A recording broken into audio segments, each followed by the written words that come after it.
All right, welcome everyone to our second webinar in our third series on CVI. Today we'll be looking at more on intervention approaches for students who have CVI with our continued presenters Amanda Lewick and Elizabeth Hartman. Professor Lewick has been in the field of visual impairments for over 40 years, providing direct service, training educational professionals, and conducting research and development activities related to individuals with visual impairment in the US and abroad. She has numerous publications related to visual impairment. Elizabeth Hartman is an associate professor of education at LaSalle University and a co-lecturer of T560, Universal Design for Learning at Harvard's Graduate School of Education. In her research, she examines teacher implementation of UDL and how UDL is enacted to teach learners with multiple disabilities. She is also a teacher of students with visual impairment and deaf blindness. Thank you, Amanda and Liz, for joining us, and take it away. Okay, thank you, Jen. This is the second webinar on intervention approaches for students who have CVI. And here's the agenda for this webinar. I'm going to do a little intro and recap, then go into the expanded core curriculum, then go into visual skills interventions, establishing and maintaining visual attention, compensatory methods, the importance of understanding emotions for children who have CVI, and then some concluding remarks. So we have a lot to cover.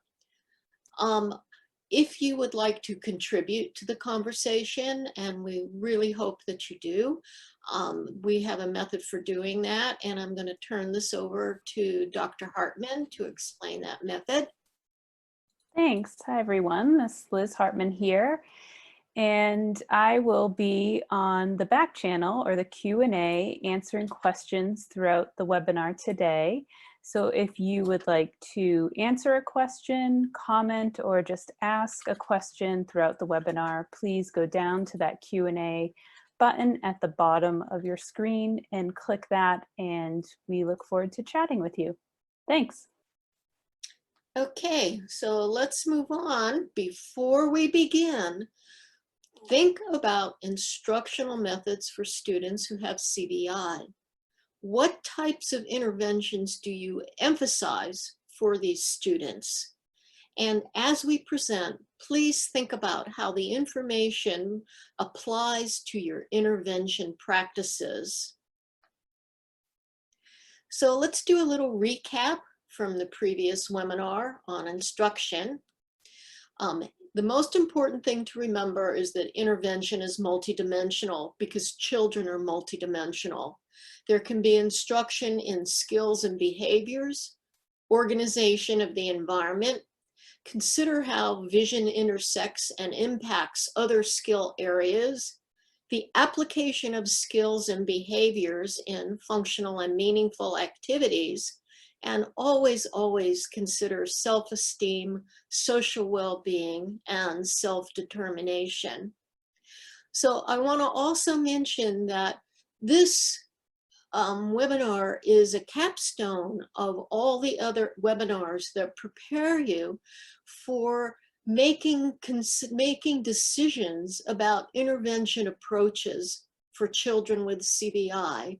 In order to do that, the first webinars explained CVI and the manifestations of CVI, went into assessment, went into how to organize and all the things that go into multidimensional assessment. And now we're going to go into some more specifics, and all the other webinars prepared participants for making judicious and intelligent decisions about what to do and priorities for intervention for children with CVI. So let's start now with the expanded core curriculum. Everybody on this webinar probably knows that the expanded core curriculum is for children who have visual impairments, but it also applies to children who have CVI. And these are the necessary instructional areas that may be necessary for some children, not for others, in order to successfully access the general ed curriculum by the time they finish high school.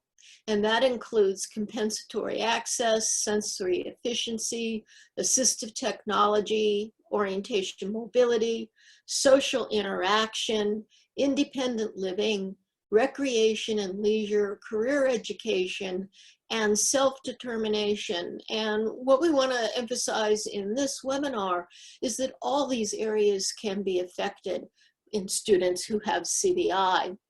And we're going to start trying to pull all this information together. And in the expanded core curriculum, I'm going to use an example of compensatory access. This was taken from a wonderful website called TeachCVI. And if you do a search for TeachCVI, you'll find this website. And these people have developed a fabulous, what I think is fabulous, literacy profile. And they've given me permission to talk about it when I do presentations. And this is a summary of their literacy profile. And it essentially pulls together all the information that we have been talking about through this webinar and through the previous webinars in this series. So let me go through this very quickly, and you can go on to the website and download a form for this literacy profile. Things I like to talk about, activities I like to do, my favorite toys, my favorite colors, my best senses for learning, my personal aids and equipment, glasses, hearing aids, orthotic devices, other, my best body position to access visual tasks, my preferred light conditions, conditions that support my visual attention. There's more. My best body position to access visual tasks, my preferred light conditions, conditions that support my visual attention. I can't look and listen to instructions at the same time. Optimal distance to present a task. My best visual field to view a target, which could be the side level, up, down, mid view. I see best when the target is moving still. Maximum number of targets to present at a time. Maximal numbers of colors to present at a time, the best background to present a visual target with color, material, spacing, and present object before, at the same time, or after I attend to a picture or text to support my understanding. And there's more. My object and picture specifications, and that would be the size, the use of color, black and white, photographs, simple pictures, complex pictures, drawings, others, my print specifications, the type of font size, bold, plain, spacing, lines, words, letters, numbers, types of spacing, each can be different, the use of Braille or other, my working space, my position in the classroom, equipment and adaptations. Is there a need for a spotlight, a video magnifier, adaptive keyboard, speech synthesis, clutter-free? This is what my workspace should look like, and they have the person include a photo. The length of time I can focus on visual tasks. How I show I am motivated. My best motivator or reward, and how I show I am bored. How I show I am getting tired. Things I like to do during breaks or after visual activities. So you can see from this that many of these categories apply to any area in the expanded core curriculum, and providing this information to the general ed teacher could be very, very helpful. And it's also very helpful just for sorting out what is needed for any specialist teachers, for the TVIs, for the paraprofessionals. And we've been talking the whole time in these webinars on how to gather this information, access this information, draw out this information so that interventions can be as effective as possible. Now, the focus of today's webinar will be applying instructional design principles to students who have CVI. We want you to be able to choose yourself what type of instruction is best for each student that you have who has CVI at any given time, and that can change. So, in the introduction to methods of intervention, they need to be tailored to the specific learning needs of each student at a specific time. No one approach is relevant to all students. The chosen methods need to be reevaluated using diagnostic teaching for effectiveness and for any needed modifications over time and over environments. And we spoke at length of diagnostic teaching in the previous seminar. We need to consider the root cause of a student's CVI. For example, children may not be able to track across a line of print due to ocular motor issues that are ocular or brain-based in origin. They may have simultagnostic concerns where they have trouble seeing more than one or two objects at a time. The print may be too small or too large. They may have contrast sensitivity concerns and the print is too light or can't be seen against the background color. We need to understand the origin of the child's inability to track across a line of print and not make assumptions about what it is. This became very relevant to me with a child that I was seeing about 2 years ago now. And I was observing this child with a very fine assessment team. I wasn't on my own, and the mom was there too. And she was a 10-year-old student who had difficulty reading across lines of print or long words when presented at midline. Her visual searches on worksheets were vertical rather than horizontal.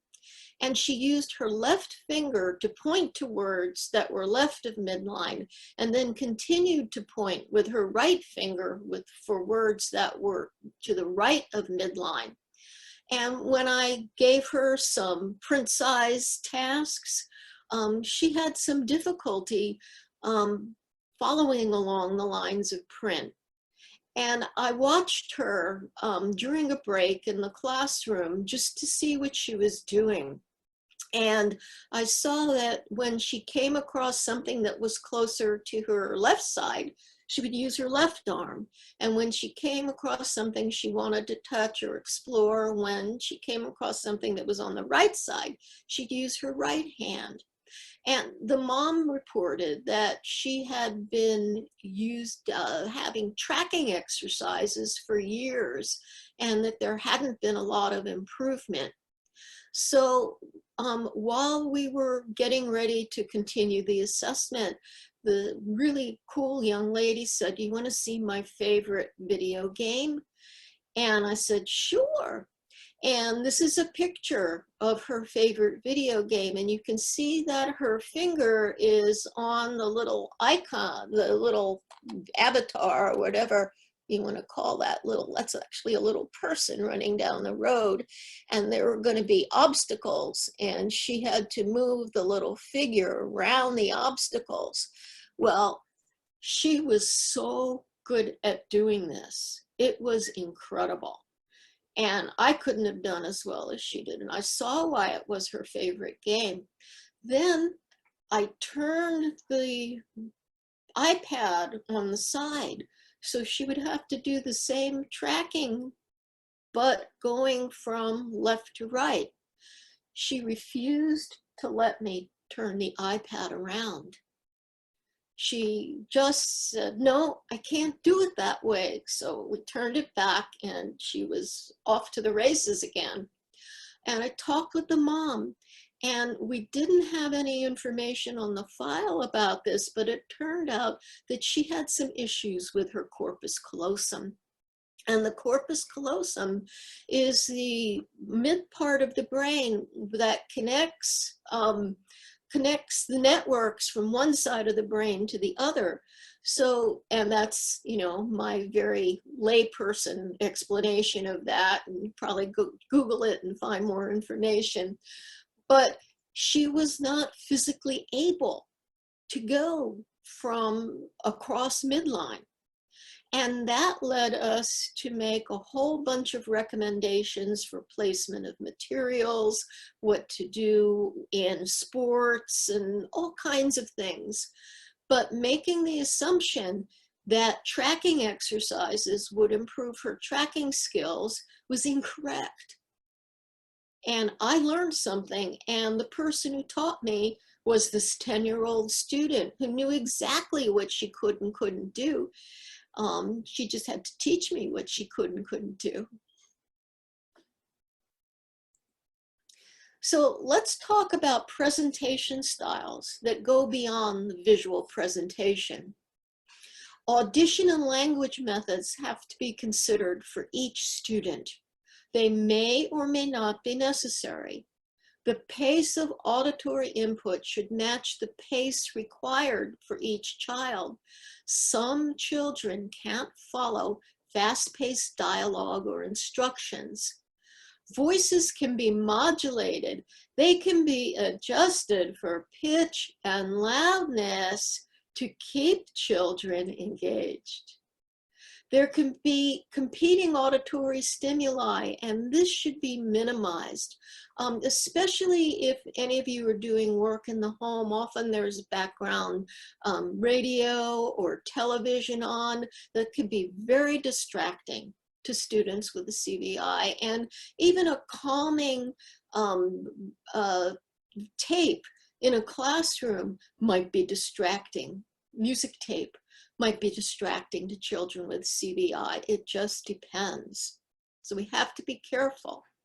And it's important to use consistent language input. Duration, speed, and pace of presentation has to be considered for each student. May need to have a reduction in the presentation time if the children tire, because they have to focus so hard to complete a task.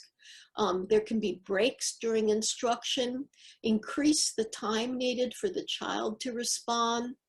The pace of presentation can be modulated, and types of activities can be varied to match a child's arousal level, to motivate the child to higher arousal levels, or to reduce the arousal level if they're all pumped up and they need to calm down a little bit. You can alternate easy and demanding activities and present lessons at an optimal time of day. For example, right after eating might not be the best time to present a really complicated series of math workbooks where the child's got to really concentrate rather than taking the time to digest their food. Other presentation style to consider would be providing optimal positioning for children with disabilities. And when I went over this slide, I realized, well, it has to be optimal positioning for all children. For example, if they have a field loss, they have to be positioned carefully in the classroom. Their materials have to be presented to use the best part of their visual field, etc. Determine additional sensory stimuli that support an intervention and do not detract from it. Bombarding people with stimuli may be great if there are no other impairments involved, but it can really be irritating and distracting to a child who has CVI. And we have to recognize that skills may not be generalized from one activity to another. Visual skills interventions. So let's talk a little about visual skills instruction. This can be to facilitate an unfamiliar or an emerging skill. And the example is to start with isolated instruction with the goal to infuse it as soon as possible. So we're starting out with having a child learn about a palm tree, this picture of a palm tree, and it's isolated, it's not got any background clutter. And then this would be how a skill would be introduced. But we want to expand an established skill, if the child has an established skill in an area, and increase the complexity of the background and the foreground figures in school tasks in a stepwise manner. You don't want to bombard the child with everything, but slowly, slowly increase. There may be a limit to how much you can increase the complexity, and you have to understand that limit of complexity for each child. So you can also work on scanning simple and more complex visual scenes to encourage various visual skills. And here's a picture of a complex background with the palm tree in the front and some others hiding in the back. And this is a much more complex task. For some children with CVI, this would be too complex, even after training. And that would have to be determined on an individual basis. Managing the environment to encourage vision use. You need to maximize the student's ability to extract visual information. So here is an example of increasing the visibility of books at free time reading in class to encourage visual use. So the books are laid out and easy to find. And this is what they do in bookstores. Heighten or reduce the visual elements in the environment. An example would be marking a spot on the floor where the child sits for story time with a colored mat that stands out from the carpet. Add or explain the use of other sensory elements in a task, such as providing a color-coded keyboard with large letters, symbols, and numbers. Now, it's important to remember that altered cues are removed or reduced over time to mirror typical environments whenever possible. But again, there could be a limit to how far you can remove or reduce these altered cues, and that depends on the needs of the individual child. Assistive technology to enhance the use of vision. We all know there are high-tech devices such as electronic and optical magnification devices, and low-tech devices such as reading stands, typoscopes, which are reading windows, and fiber-tip pens. The use of sensory substitutions or sensory supplements to vision. When vision does not provide sufficient information for effective task completion, these are used. The use of the long cane, auditory material, or Braille. Some children with CVI benefit from Braille instruction. And the simultaneous use of vision and audition for reading. Integrating information from all sensory systems. You need to add or explain the use of other sensory elements in a task. For example, teaching a 10-year-old child to listen for the rustling of papers of other students in the class, to know when a silent workbook period is over. Teaching a 17-year-old during a mobility lesson to get ready to look for a visual landmark when he smells bread baking from a bakery along a travel route, or teaching tactile cues along a travel route to a 12-year-old in addition to visual cues. For example, a slope in the sidewalk indicates that the child's come up to a driveway. Now, skills are not taught in a physical or emotional vacuum. We have to consider the student's interest and motivation in an activity. Other incidental sensory input within the surroundings can assist or distract from performance, visual, auditory, tactile, and we've talked about that before. The student's comfort level within an environment. For example, the familiarity of surroundings and people, the presence of other students and adults can affect performance. And the student's physical and emotional state, if they're tired, sick, hungry, upset, cold, hot, fearful, happy.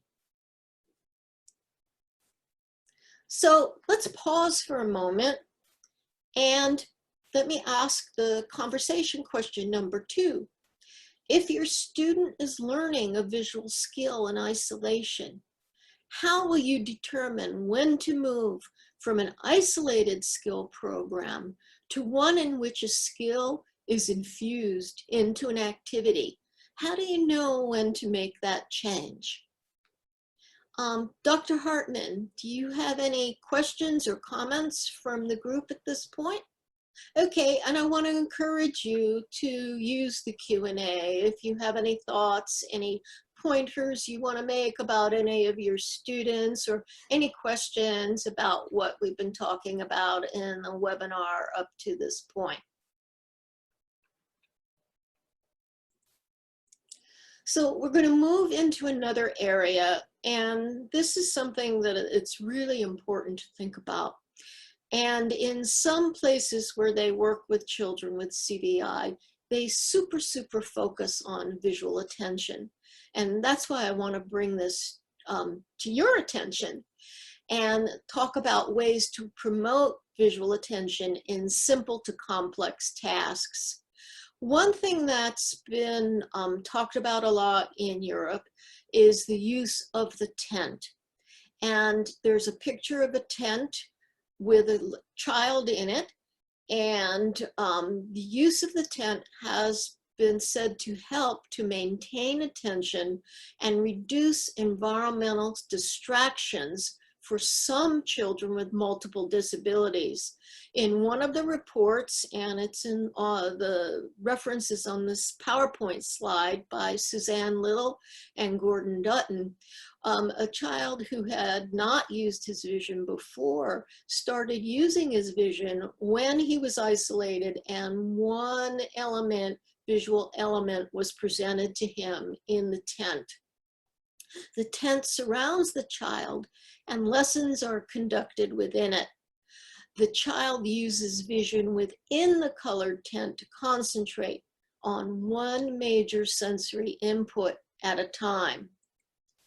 Now, it's important to remember that the children are not in a universe where they're going to be covered by a tent all the time. So again, in any of these isolated types of instruction, it's important to try to move the child out of that isolated environment and more into a natural environment as far as the child can go to progress in whatever you're trying to teach.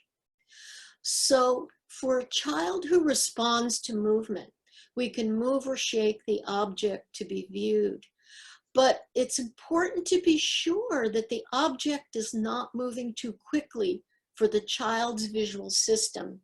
And the best analogy for this, to explain this, is to think about an airplane blade or a helicopter blade.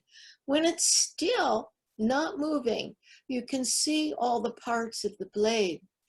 But as the blade picks up speed, it becomes invisible. So for some children with CVI, the speed at which things become invisible are different than for people with typical vision. And it's important to be aware of that. We talked about an issue in last week's webinar where a child was having difficulty following a teacher moving across the room, and the teacher moved more slowly and the child had less difficulty. Because some children with CVI have difficulty following fast movements. For others, movement may encourage the child to focus their attention on something, but if it's too fast, it might detract. Using a pleasant scent that can be associated with a single visual target, such as piercing an orange to engage the child's visual attention, and eating the orange as a reward. Use of a sound source paired with an object or as part of an object to engage the child's attention to a single object or to one item in an array. You can instruct the child verbally where to look at a single object or an item in an array, or highlight a single picture or area with a child's favorite color, or draw an outline, a colored outline around it. And I have to tell you that this is a picture of my hearing dog, Clarabelle, when she was a puppy. Wasn't she cute?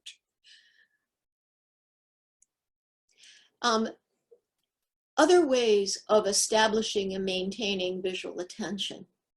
Mark a single item with a favorite color, or mark an item in a different color from other items in an array to help the child locate it and give attention to it.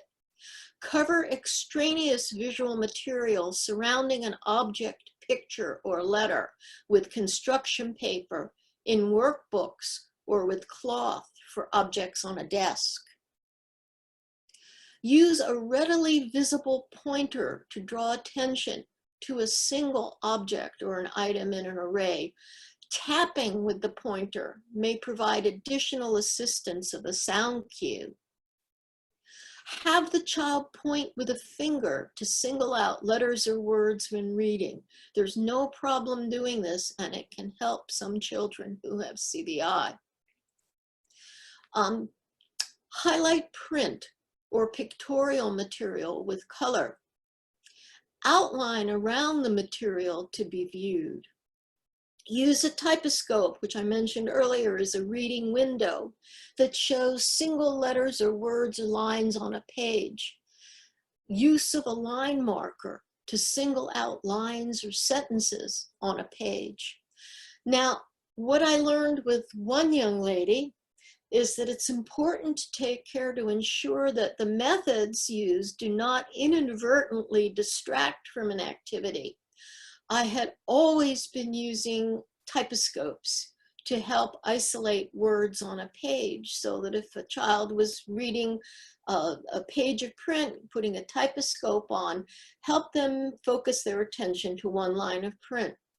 Well, this young lady who was about 18 and who was just starting to be served as a child with CVI, she had not had any service of this type for, 18 years, told me that she did not like using the typoscope because it drew her attention to the black area around the print and not to the print itself. So the typoscope was actually a distraction. And so I learned a lot, and I'm very careful now with how I use a typoscope. She also was very particular about the color used to outline the material. There were some colors that made it more difficult for her, and some colors that made it easier for her. Now, she was a good reporter because she obviously was 18, 19 years old. You have to be careful if you have little ones that they don't just say, I like lavender because lavender is my favorite color, but lavender actually may not be as helpful to her as a bright red. And so you'd have to do a little assessment and a little diagnostic teaching to see which would be the right color. So this is where some of the diagnostic teaching could come in handy. You can encourage the child to use a prescribed magnifier to frame words or phrases in the text. The magnifier actually delimits the field of view and makes it easier for some children with CVI. You can have the child use special electronic hardware or software that enables the presentation of single words at a time, such as serial presentation of text. So the child just sees one line or one word at a time and does not have to scan or use saccadic eye movements to find the next word on a line. They've just got it right there in front of them, and it just changes. So they don't have to move their eyes. The text actually moves. Now, what they have found on, and this is from the CVI Scotland website, is that some children with CVI prefer looking at small screens rather than large screens. So I'm looking at a very large computer right now, one of the bigger ones, and I really like it. But that would not be appropriate for a child who prefers a small screen and would prefer to look at this on an iPhone or an iPad. And the reason for the small screen is that it enables them to focus their attention. It's important to promote visual skills within tasks, and we've been talking about this for the last 2 webinars. Teach children to use their developed visual skills in specific, meaningful, and functional tasks. For older children, they could scan for characters in a graphic novel, find words on a preferred website, and locate house numbers on a mobility lesson. Other skills within tasks, teaching a 5-year-old to follow a large bright ball visually in a game of catch, teaching a 14-year-old to search her computer tablet screen to locate a specific icon. And for that, you would need to find out how crowded the icons would need to be on the screen and how large the icons would need to be on the screen. Now, all this leads to an understanding of how to develop your own methods for each child with CVI. So let's recap.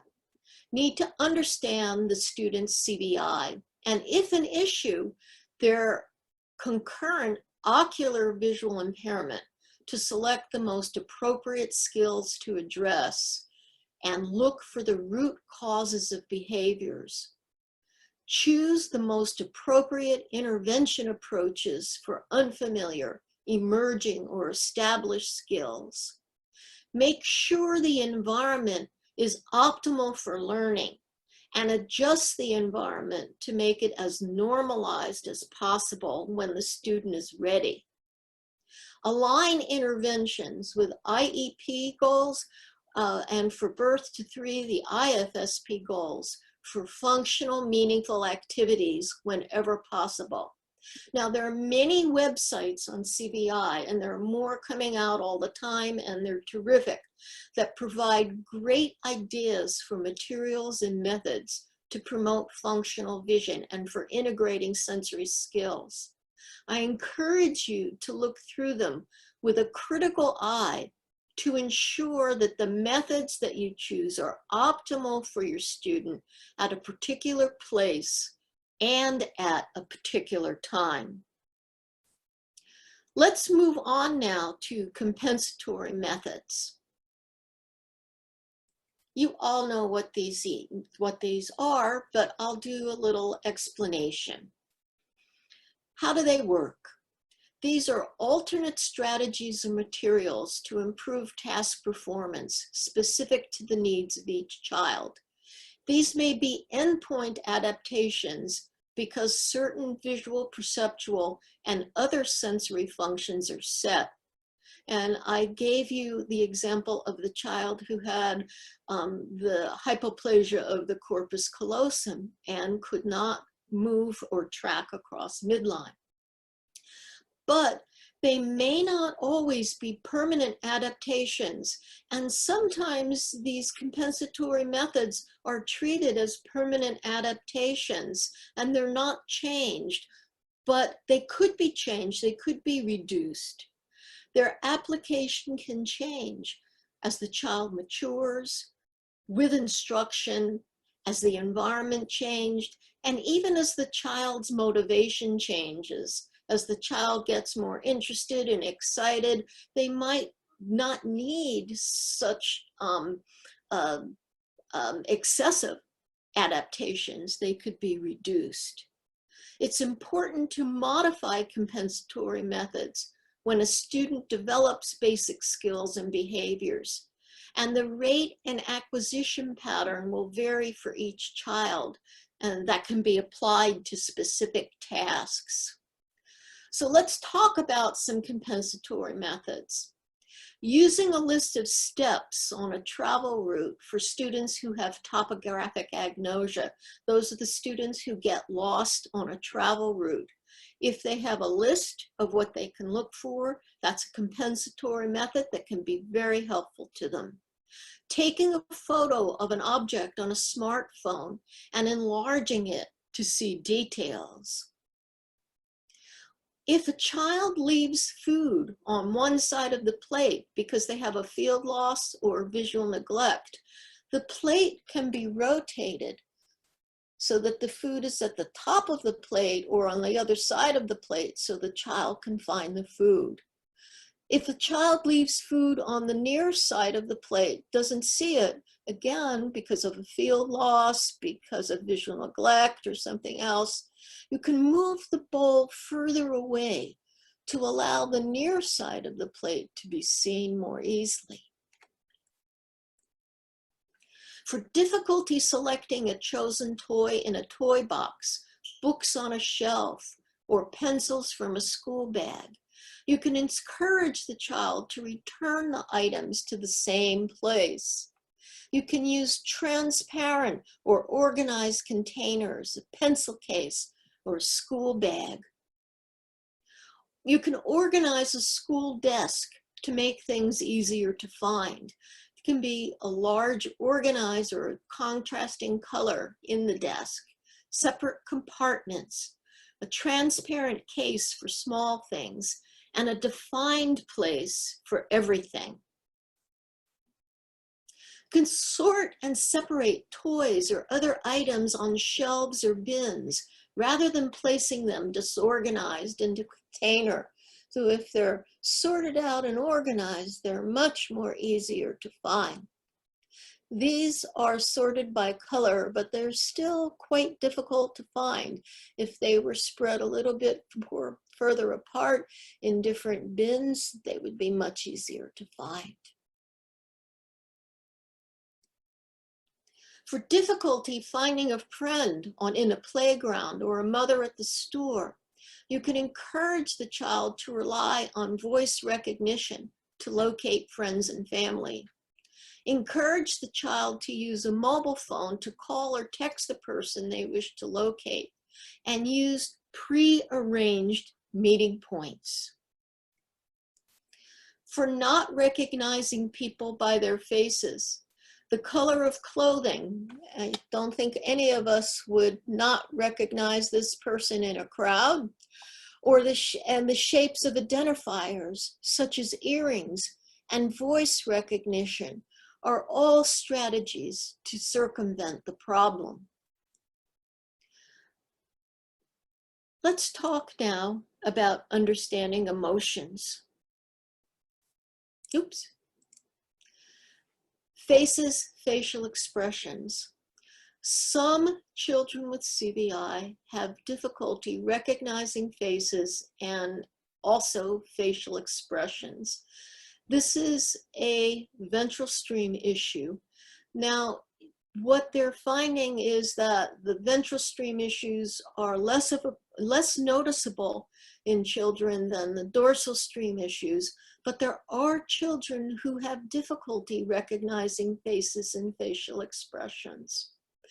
Many children who cannot recognize faces are unable to see the language of facial expressions.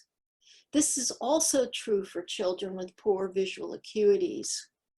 It's important that this is recognized by asking children to identify facial expressions, or they may easily be misunderstood.